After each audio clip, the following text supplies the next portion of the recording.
Assalamualaikum warahmatullahi wabarakatuh. Sahabat Indonesia, jumpa lagi dengan saya, Bayu Nugroho Widya Iswara pada BPSDMD Provinsi Banten. Pada video kali ini, saya akan berbagi informasi tentang pengembangan kompetensi PNS melalui jalur pendidikan. PNS adalah aparatur negara yang memiliki tugas untuk memberikan pelayanan kepada masyarakat. Masyarakat yang dinamis tentunya membutuhkan ASN yang semakin berkompeten. Ada dua jalur pengembangan kompetensi PNS, yaitu melalui pendidikan dan melalui pelatihan. Nah, bagaimana negara mengatur pengembangan kompetensi PNS melalui jalur pendidikan ini? Mari kita sama-sama simak video ini selengkapnya.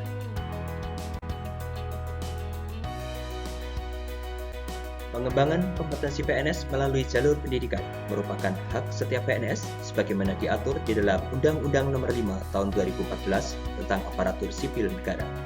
Pada pasal 21 disebutkan bahwa PNS berhak memperoleh gaji tunjangan fasilitas, cuti, jaminan pensiun dan jaminan hari tua, perlindungan, dan pengembangan kompetensi.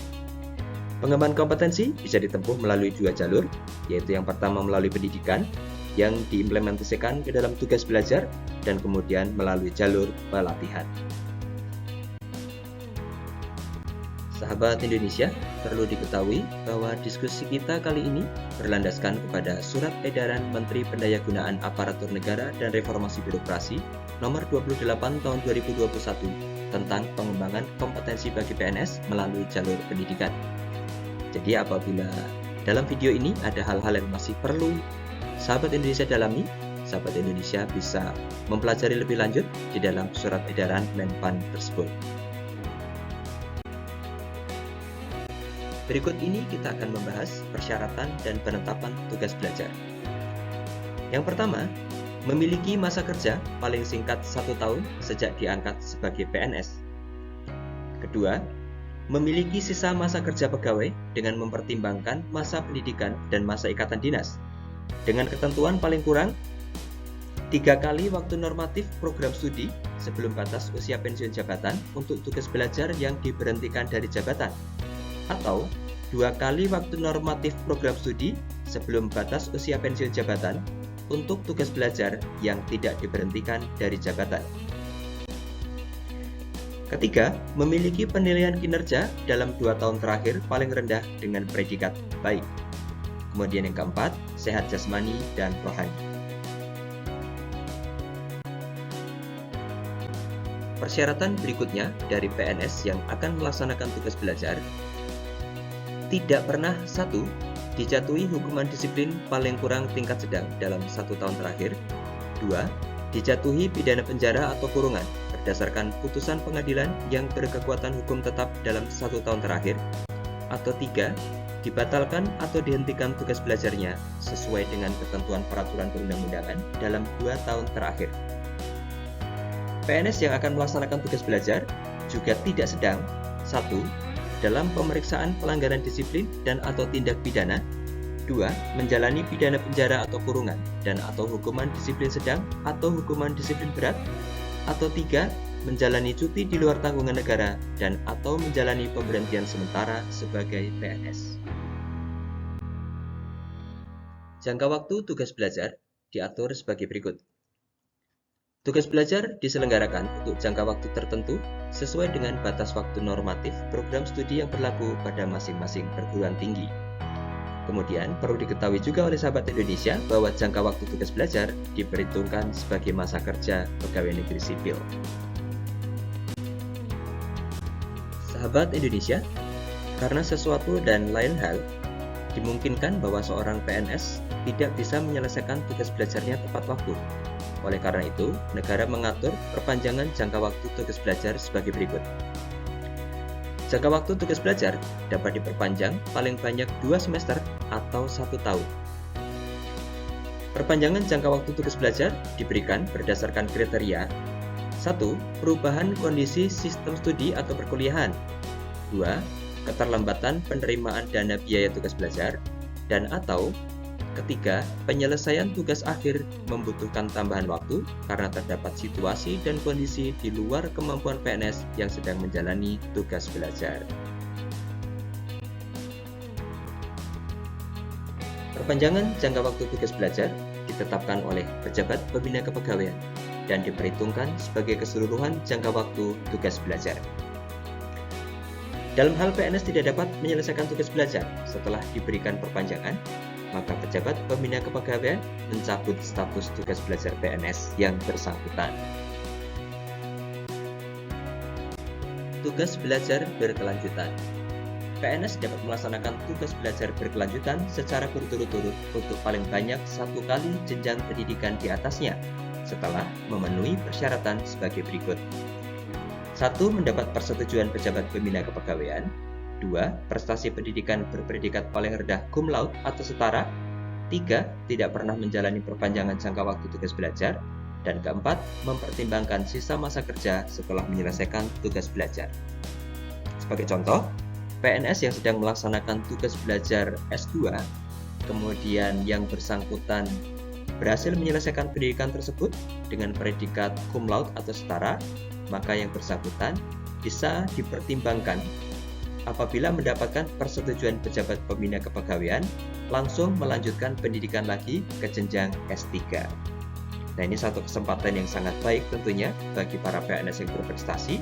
Oleh karena itu, kegiatan tugas belajar ini seharusnya betul-betul bisa diikuti dengan sungguh-sungguh. Tugas belajar biaya mandiri. Dalam kondisi tertentu, pemberian tugas belajar dapat dilakukan dengan biaya mandiri. Ketentuan pemberian tugas belajar dengan biaya mandiri berlaku mutatis mutandis terhadap ketentuan pemberian tugas belajar yang diatur dalam surat edaran ini.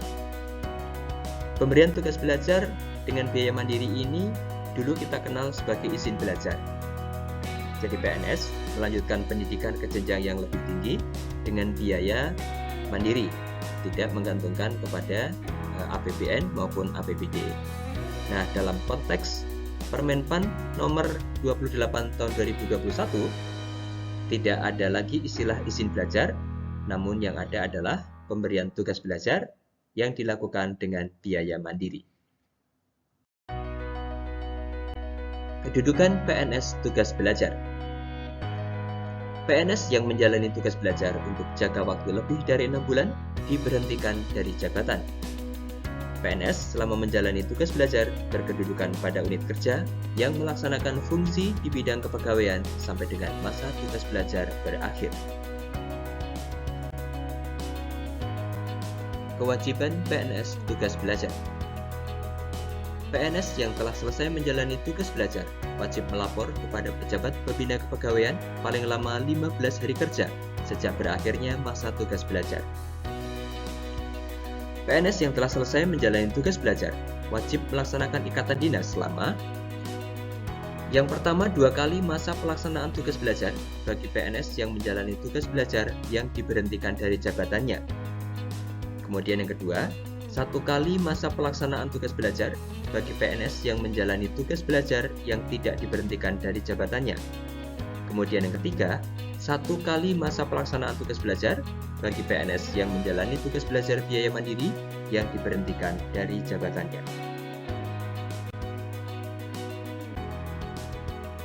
PNS yang menjalani tugas belajar biaya mandiri yang tidak diberhentikan dari jabatannya tidak wajib menjalani ikatan dinas. Nah, sahabat Indonesia, PNS yang tidak memenuhi kewajiban melaksanakan ikatan dinas wajib mengembalikan biaya yang dikeluarkan oleh negara selama masa tugas belajar kepada kas negara sesuai peraturan perundang-undangan. Ini adalah sebuah konsekuensi logis dari PNS yang mengikuti tugas belajar bahwa ilmu yang sudah didapatkannya itu dia dapatkan melalui biaya dari negara, sehingga dia wajib memenuhi kewajibannya untuk melaksanakan ikatan dinas.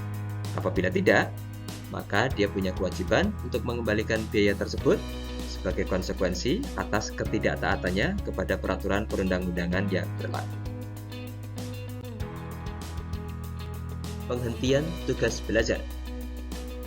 Pimpinan unit kerja dapat mengusulkan penghentian pemberian tugas belajar bagi PNS di lingkungan unit kerjanya kepada pejabat pembina kepegawaian dengan disertai alasan penghentian dan data dukung yang diperlukan. Alasan penghentian antara lain: 1. PNS tidak dapat melaksanakan tugas belajar karena keadaan kahar. 2. PNS dinyatakan tidak sehat jasmani dan rohani oleh tim penguji kesehatan sehingga tidak memungkinkan menyelesaikan tugas belajar sesuai dengan batas waktu yang ditentukan. 3.